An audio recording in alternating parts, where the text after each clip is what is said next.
Greetings, everyone. Pete Pardo here from Sea of Tranquility. Welcome to another episode of Ranking the Albums. It's Sunday. That's what we do each and every Sunday.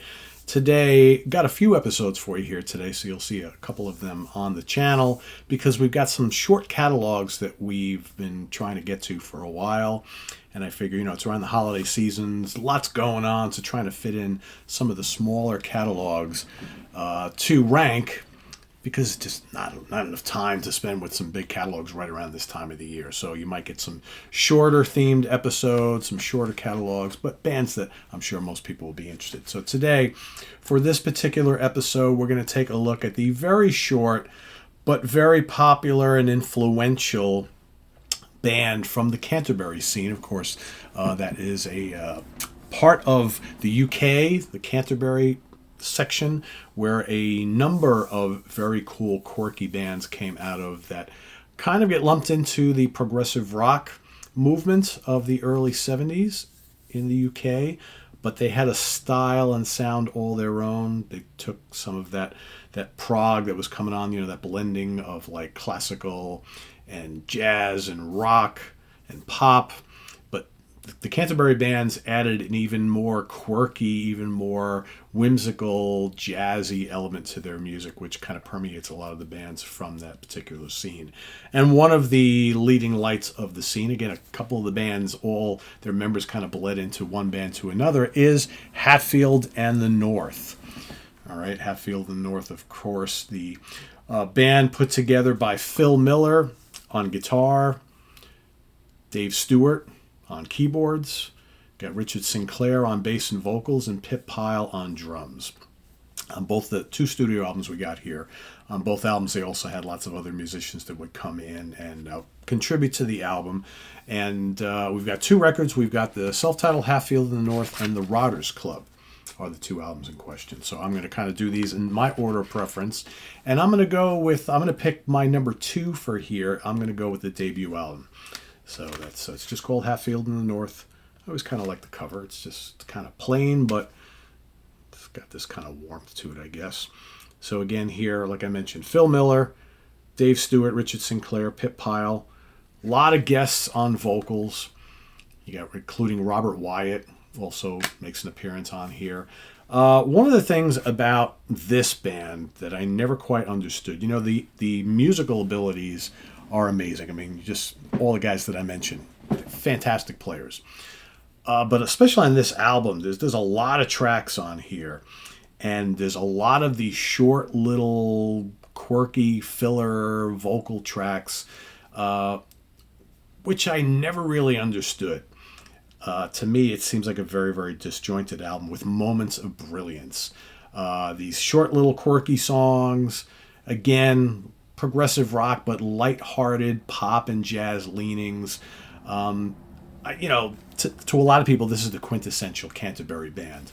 You could say Caravan as well, National Health, Matching Mole, Gilgamesh. I mean, maybe some of the Soft Machine stuff qualifies too, right? But Hatfield in the North just seems to exemplify that whole kind of light-hearted, quirky nature. It's kind of jazzy, it's kind of rock, it's certainly pop. But the weird thing is the vocals, and again you have this slew of a bunch of female vocals. You got Sinclair sings as well. The vocals are used more as kind of like another instrument. They're like vocalizations. There's not like choruses and verses and all that sort of thing. And they're like almost like thrown in like as an afterthought. Like instead of throwing in a sax line, we'll throw in like a little vocal line, right? And you can hear that on songs like Calyx or Going Up to People and Tinkling.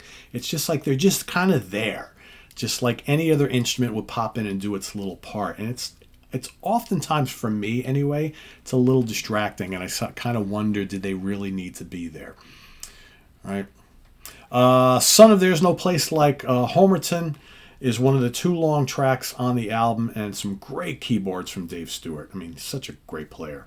Nice use of sax on here.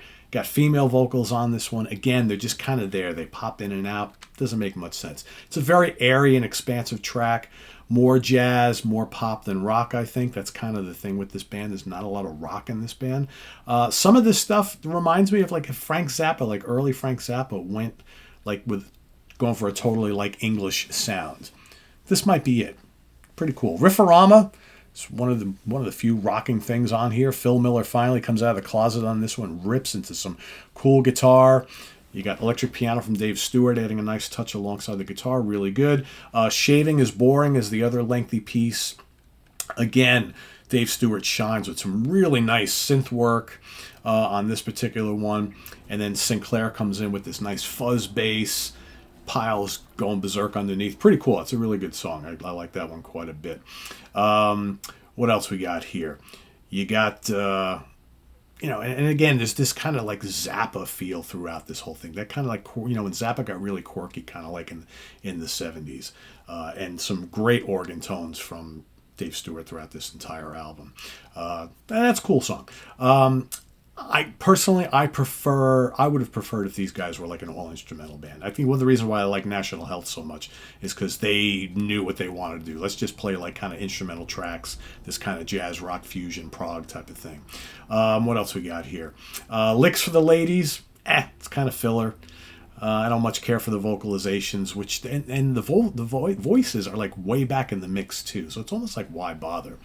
The same thing with Lobster and Cleavage Probe.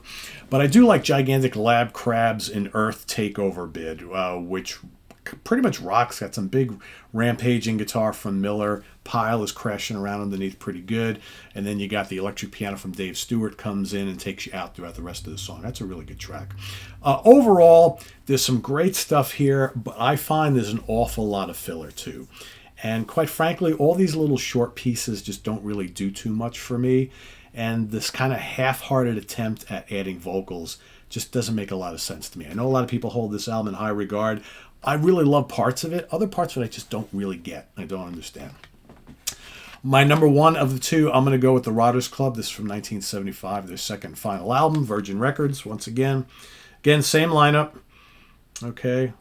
But here we got some guests like Jimmy Hastings on sax and flute, Tim Hodgkinson on clarinet, he's from Henry Cow, Mont Campbell from Egg on French horn, Lindsay Cooper, also from Henry Cow on bassoon, and a few backing singers. I think right from the first track on this album, which is called Share It, it seems to me like the songwriting is much more cohesive. This sounds more like a composed piece. And this, definitely more English-flavored pop with kind of like quirky arrangement and whatnot. Really good song. Lounging There Trying, again, more the jazz leanings coming in. You got these wonderful jazz guitar parts from Miller, and then some nice electric piano from Stewart. Nice jazzy rock song or a jazz rock song. Really good. Again, I would love to hear them totally go into that direction. And then you got a couple little brief instrumental bits that really go nowhere. Then you got the big noisy raucous, the Yes No interlude, okay, which has some blazing guitar, keyboards, horns, drums, more wild jazz rock, pretty cool stuff. Fitterstoke has a bath, lighthearted, early, gentle giant kind of feel to it. It's kind of vocal oriented though. Dreamy electric piano and flute, nice track. Then you got Miller drops in some distorted electric guitar on that one, which is pretty cool. You got Didn't Matter Anyway. Again, very English, jazz pop hybrid, lovely flute, clarinet, good song.